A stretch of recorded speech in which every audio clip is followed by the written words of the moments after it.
All right, so get this. We're time traveling with our taste buds today. Mm. You sent over this awesome menu from Nicos Mexican Food in San Diego. And Right. get this, Yeah. it's from 1982. Wow. I don't know about you, but I'm already picturing, like, Yeah. shoulder pads and leg warmers. Oh, yeah. But seriously, what sparked your interest in this specific menu? Well, it's just so fascinating how a simple menu Right. can act like a time capsule. Oh, totally. This is a snapshot of 1982 San Diego. Yeah. Culinary trends, local tastes, Mm-hmm. you know, even the economic realities of the time. Yeah. You're holding more than just Right. what people were eating, Right. but a glimpse into how they lived. Okay. That's giving me chills. Oh, And just flipping through it, I'm Oh. already seeing some big differences Right. from what we see on Mexican food menus today. Mm. For one thing, Yeah. combo plates seem to be, like, totally. the stars of the show. Oh, yeah. Most of them are $5.80. That's right. Can you even imagine? Remember, that's 1982 money, though. Oh, right. Adjusting for inflation, Okay. we're looking at something more like Okay. $17.50 today. Gotcha. Still a pretty good deal, Right. but it does show Yeah. how dining costs have changed over time. That's wild. Yeah. Speaking of the combos, Uh-huh. there's one that really jumped out at me. Okay. Combo number 3, Mm-hmm. 2 tacos for $5.80. Yeah. That's like the OG OG taco deal right taco now. deal. Yeah. But here's where it gets interesting. Okay. Look at combos 9 and 10-10. Mhm. 2 chicken tacos. Yeah. 2 chicken enchiladas. Yeah. Each as a separate combo. Separate combos. What do you think about that?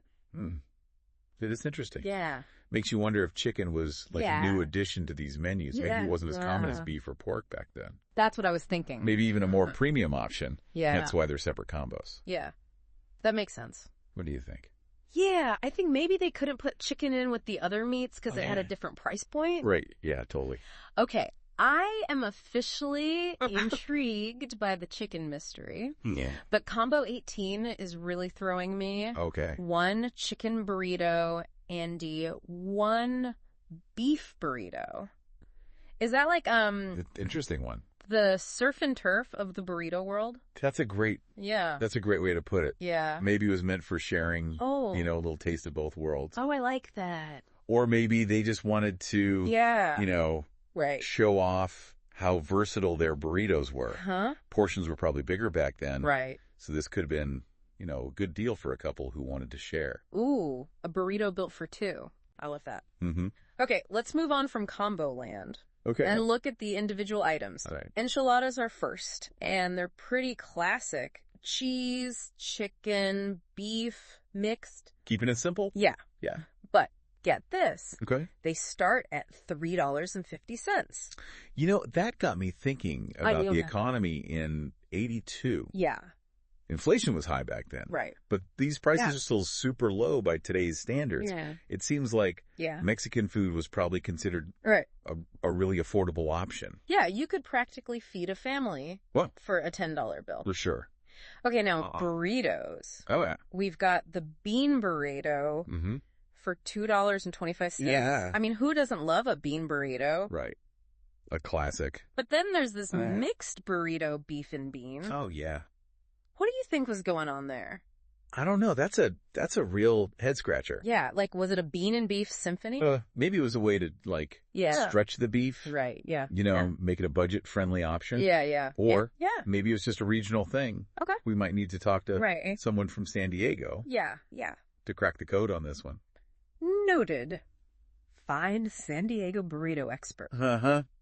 But before we get too sidetracked by the mixed burrito, Uh-huh. let's talk tacos. Yep. It says 3 rolled tacos Yeah. and 5 rolled tacos Mm. with guacamole and cheese. Yeah. It feels like they're like a separate category from regular tacos. I think you're right. Yeah. What do you think? Yeah, maybe they were. Like Yeah. snacks Right. or appetizers. Appetizer, yeah. I mean, this is San Diego in the 80s. Right. Maybe they were. Like surfer fuel. The surfer's fuel of choice, yeah. Okay, I can totally see that. Totally. Rolled tacos, sun, and surf. Yeah. The perfect California combo. Uh-huh. Speaking of combos, Uh-huh. there are a few items on this menu Okay. that are interesting. Yeah. The breakfast burrito, Uh-huh. the fish burrito, the Yeah. fish taco. It's like you can see California cuisine starting to develop. Yeah, it's a sign of the times for sure. Yeah. You know, being so close to the ocean definitely influenced the menu at the breakfast burrito. Yeah. Well, that's a California icon today. Totally. Makes you wonder if Nicos was like ahead of their time in terms of these now classic California dishes. Okay, get ready for this. Okay. Remember how we were talking about chicken maybe being a luxury item? Mm-hmm. Well, hold on to your sombreros. Okay. Because there's a shrimp burrito plate at the bottom of the menu. Interesting. And it's the most expensive item at $7. Wow.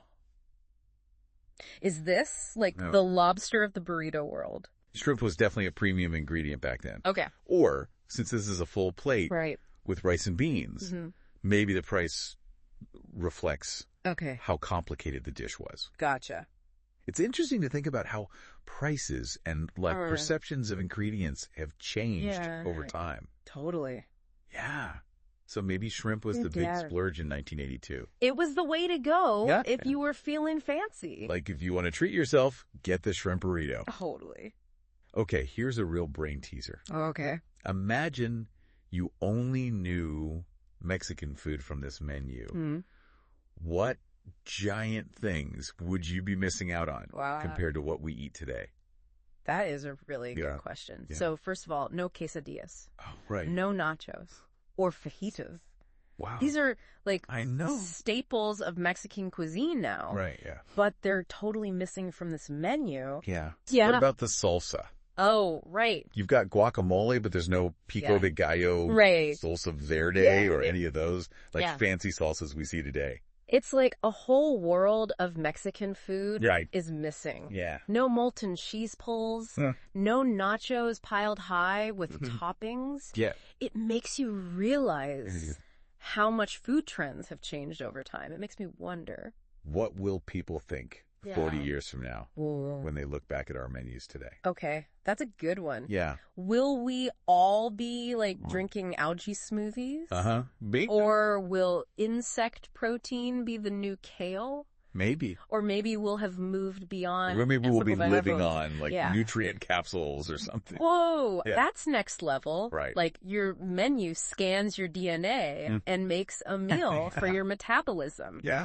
Okay, I'm officially mind blown. But before we spiral into a futuristic food frenzy. Right. Let's get back. Let's get back to this menu. To the menu at hand. Are you ready for the next section? Yeah, let's keep exploring. This menu's full of surprises. All right. I'm excited to see what else we find. I know, me too. Yeah. Speaking of quesadillas, it's interesting that they're not even on here. Yeah. Shows how much tastes change over time. Totally. What we think of as classic Mexican food is always evolving. Yeah. For sure. Ready to move on to tortas. Ooh, tortas. Oh, okay. Right. I'm in. Let's see what they had in 82. Okay. Carne asada, carnitas, machaca. Yeah. Wait, hold up. Machaca. You know, I'm all about trying new things. Yeah. But I don't even know what that is. Oh, really? Yeah, help me out here. Okay, so like shredded beef, often dried. Okay. And then rehydrated. Okay. Savory, a little smoky. Okay. It's a regional specialty. Popular in northern Mexico. Right. And the southwest U.S. Gotcha. Think you would have tried it back in 82. Okay. That sounds amazing. Yeah. I'm adding try machaca to my food bucket list. Nice. But back to the menu. Okay. The carne asada and carnitas tortas are the same price as their burrito versions. Yeah. Both $4.10. Interesting. Coincidence. Or good some kind of strategic pricing thing. Could be about perceived value. Okay. Maybe back then people thought of tortas and burritos as equally filling. Yeah. Could also be about the cost of ingredients. Okay. Remember, this is before fancy food trucks and gourmet taco stands. Totally. Mexican food was often seen as simple, affordable. Like no one was putting truffle oil exactly. on their tacos back then.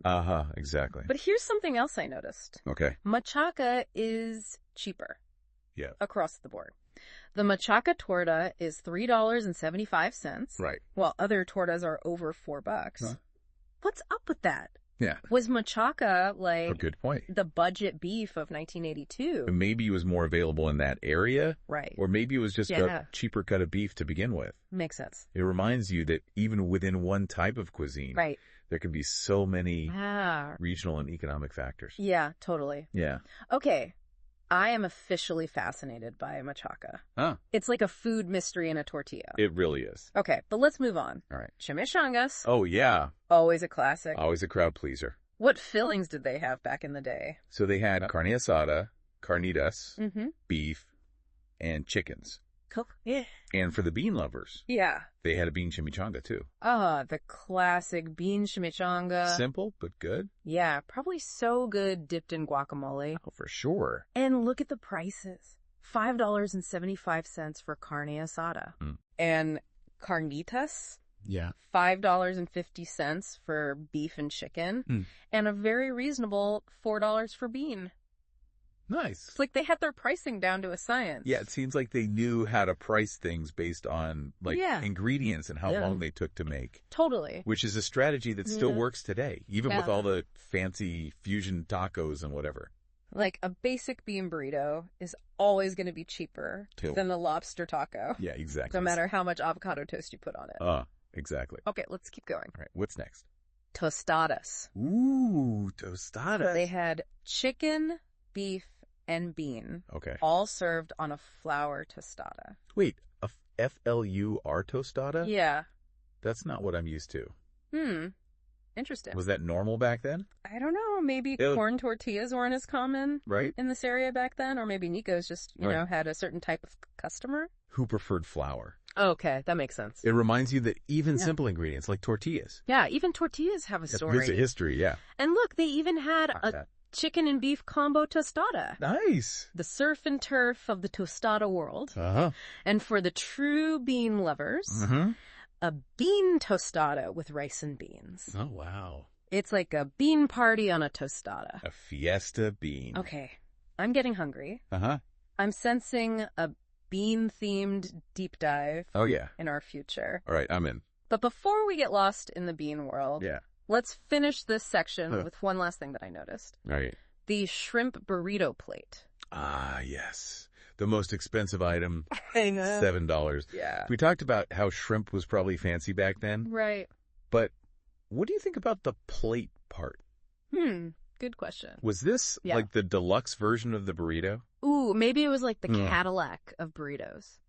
Right. Yeah. With all the fixings. Like rice, beans, maybe some fancy stuff on top. Right, exactly. Like they were saying, this is the burrito to get if you want to treat yourself. Totally.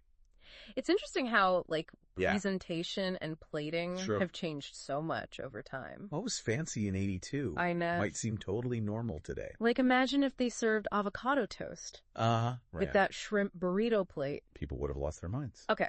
This whole menu deep dive has been amazing. It's been fun. I feel like I've learned so much, not just about Mexican food, but about American culture. Totally. And eating habits in the 80s. It's amazing what you can learn from a menu, right? It's a reminder that food is more than just, like... Absolutely. It's part of our history, our values. Right. Even how we see the world around us.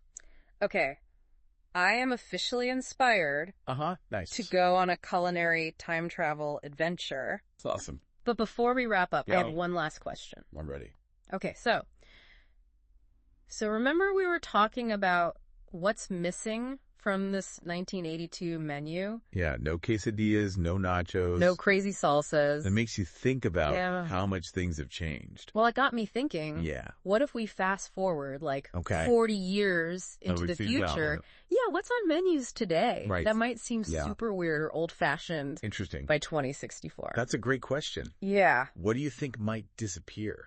Okay, let me put on my futuristic food critic hat. Okay.